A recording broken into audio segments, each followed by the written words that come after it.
O-Level Chemistry, Paper Code 5070, Paper 1 Variant 1, May-June 15. Today we will solve question 1 to question number 10. Question number 1. The fractional distillation apparatus shown is being used to separate a mixture of two liquids. A thermometer is missing from the apparatus. Where should the bulb of the thermometer be placed? Here we have four options, option A, B, C and D, where we have to keep the bulb of the thermometer. In the topic of fractional distillation, we have studied that fractional distillation is done to separate two or more than two liquids that have different boiling points. Here in this arrangement, we are separating ethanol and water because ethanol and water has different boiling points. Now in this arrangement, we are looking the bulb of the thermometer is in front of the opening of the condenser. So the thermometer we have to arrange such that the bulb of the thermometer should be in front of the opening of the condenser. The height of the bulb should not be too less so that it will touch glass beads, or it should not be so high so that it will touch the cork of this fractionating column. So the optimum height of the bulb of the thermometer should be in front of opening of this condenser. Now go back to our question. So the bulb of the thermometer should be at position B. So here correct option B. Next question, question number 2. The table shows the result of two reactions of an aqueous solution of a salt. Here we have reagent and here we have final observation. In the reagent, the first reagent is given excess aqueous sodium hydroxide and the observation is given white precipitate. Now second reagent we are using dilute nitric acid and aqueous silver nitrate and the observation is yellow precipitate. What is the name of the salt? Option A, calcium chloride, B, calcium iodide, C, zinc nitrate, D, zinc sulfate. Zinc nitrate and zinc sulfate are soluble in excess of sodium hydroxide, so zinc nitrate and zinc sulfate will not give white precipitate. So C and D are not the possible options. Possible options are A and B. Now in the second experiment, we get yellow precipitate. Here in option A it is given chloride and in B it is given iodide. Chloride gives white precipitate whereas iodide gives yellow precipitate. Since here we are getting yellow precipitate, so our correct option will be option B. We will have calcium iodide. So the salt is calcium iodide and the correct option is option B. Question number 3. Limestone reacts with hydrochloric acid, changing which reaction condition does not affect the rate of reaction. Rate of reaction depends on concentration of the reactant, it depends on the surface area and also it depends on temperature. This topic we have studied in rate of reaction.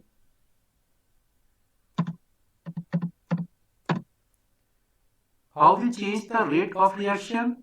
By changing the concentration of the reactant. Second thing, we can change the rate of reaction by changing temperature.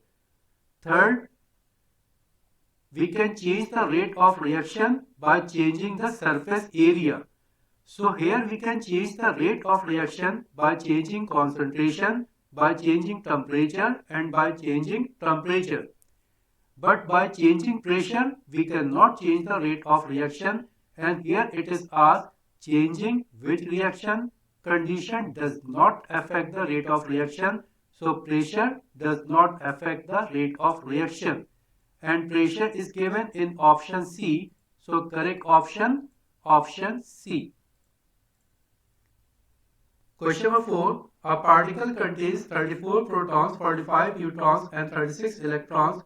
Which symbol is correct for this particle?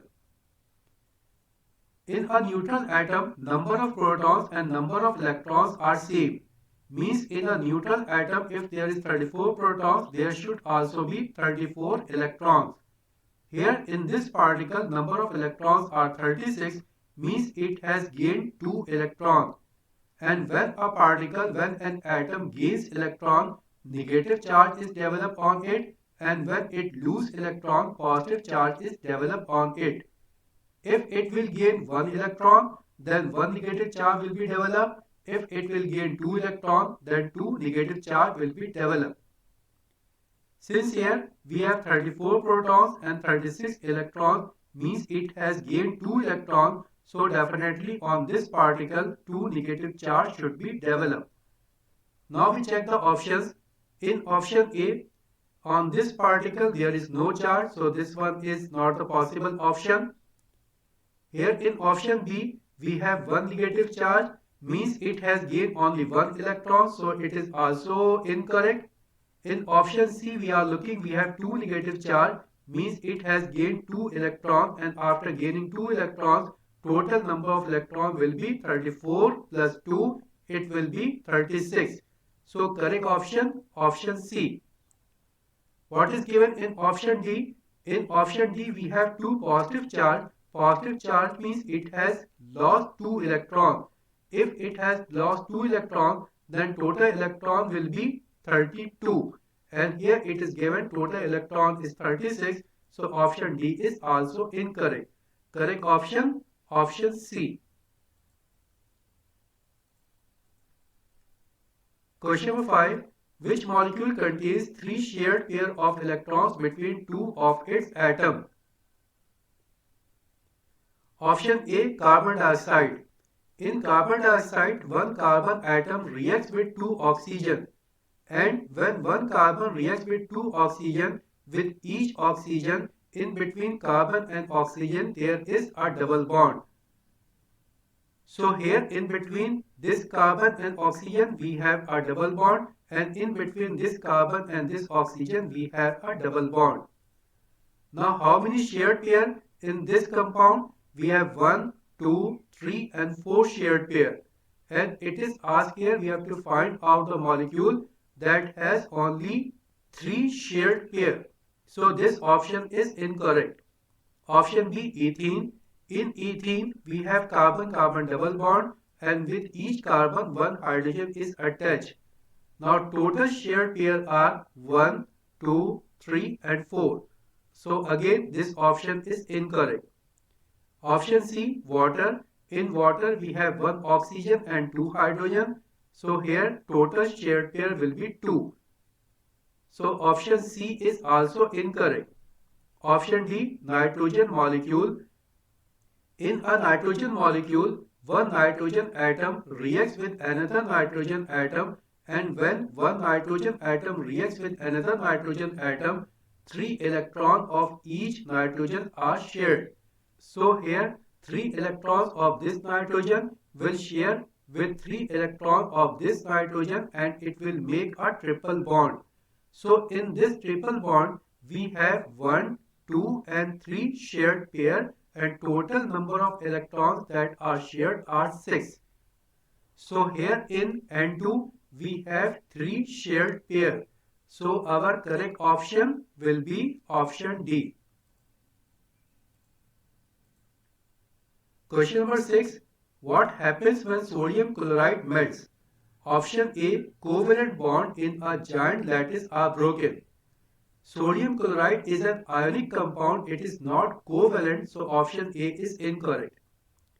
Option B, electrons are released from atom. In sodium chloride we have sodium ion and chloride ion, we don't have atoms, so option B is also incorrect. Option C, electrostatic forces of attraction between ions are overcome. Yes, it is correct. If we have to melt the sodium chloride, we have to overcome the electrostatic forces of attraction between sodium and chloride ions. So option C is correct option. What is given in option D? Molecules are separated into ions. Again here the word is given here molecule. Sodium chloride is ionic compound. There is no molecule. So option D is incorrect. Correct option, option C.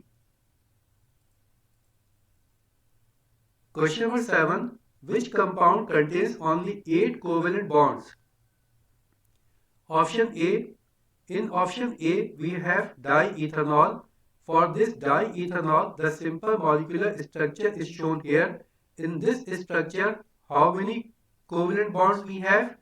Here we have 1, 2, 3, 4, 5, 6, 7, 8 and 9. So in option A, we have 9 covalent bonds. And here we have to find out the compound which has only 8 covalent bonds. So option A is incorrect. Option B, ethanol. In this ethanol, we have 1, 2, 3, 4, 5, 6, 7 and 8 covalent bonds. So our correct option will be option B. Okay, first we also check option C and D. In C, in this oxalic acid, we have 1, 2, 3, 4, 5, 6, 7, 8 and 9 covalent bonds. So this one is also incorrect. Option D. In this option D, we have 1, 2, 3, 4, 5, 6, 7, 8 and 9. So here we have 9 covalent bonds in A, C and D. Only in the option B, we have 8 covalent bonds. So our correct option, option B. Question number 8. Which substance has metallic bonding? Here in the first column, it is given conducts electricity when solid, when liquid. All the metals are good conductor of electricity in solid state and also in molten state. So here our correct option will be option A and B, where it is given that it conducts electricity. In C and D, it is shown that it does not conduct electricity. So C and D are not the possible options. Now in the second column, it is given state of product form on reaction with oxygen. Here it is a metal. When a metal reacts with oxygen, when we get a metallic oxides are normally solid. Whereas when a non-metal reacts with oxygen, when we get non-metallic oxides are normally gases. Since here we have a metal, so the oxide will be in solid state. Now solid state is given in option A, so correct option, option A.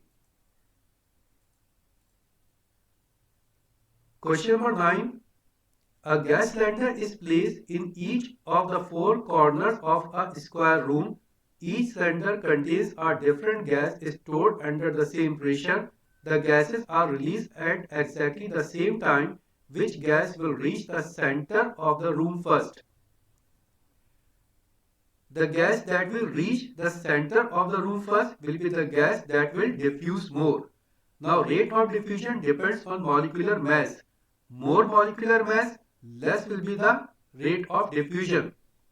So here the gas that will reach the center first will be the gas that has least molecular mass. Now we check the options. Option A, ammonia.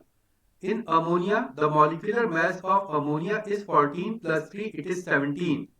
B, argon. Molecular mass or atomic mass of argon is 40. C, carbon monoxide. Molecular mass of carbon monoxide is 12 plus 16, it is 28. D, chlorine. Molecular mass of chlorine is 35.5 multiplied by 2, it is 71. Now least molecular mass is in option A, ammonia. So ammonia will be diffused most. So ammonia will reach the center of the room first. So our correct option, option A. Question number 10. Powdered calcium carbonate react with dilute hydrochloric acid to produce calcium chloride, water and carbon dioxide. Which is the correct ionic equation including state symbols for this reaction? Option A, calcium carbonate solid. It is correct. Plus 2HCl aqueous. 2HCl aqueous means here this hydrogen chloride should be in ionic state. This HCl should be in ionic form. Here it is not given in the ionic form. Again, after the reaction, this CaCl2 should also be in the ionic form because calcium chloride is soluble in water. it should be written as calcium ion and chloride ion. So option A is incorrect. Option B, calcium ion plus carbonate ion. Calcium carbonate is solid, it is insoluble in water, so we cannot write calcium carbonate as calcium ion and carbonate ion, so option B is also incorrect. Option C, here again it is given carbonate ion. Calcium carbonate is insoluble in water, so this is also incorrect. Option D, calcium carbonate solid, it is okay, it is correct. Then here it is given hydrogen ion. Here for complete equation, there should be hydrogen ion and chloride ion. Now after the reaction, here it is given calcium ion. In complete equation, there should be calcium ion and chloride ion plus water plus carbon dioxide. Now before the reaction, we have chloride ion, and after the reaction also we have chloride ion, and this chloride ion will be cancelled out. Because in writing an ionic equation, the ions that are same on both the sides are called spectators, and these spectators we have to cancel out. So here chloride ion before the reaction and chloride ion after the reaction is cancelled out, and after cancellation we get calcium carbonate that is in solid state, hydrogen ion, and after the reaction we get calcium ion that is soluble in water, then water and carbon dioxide in the gaseous state. So here our correct option will be option D. Now we have completed up to question number 10. The remaining questions we will solve in the next session. Thank you very much.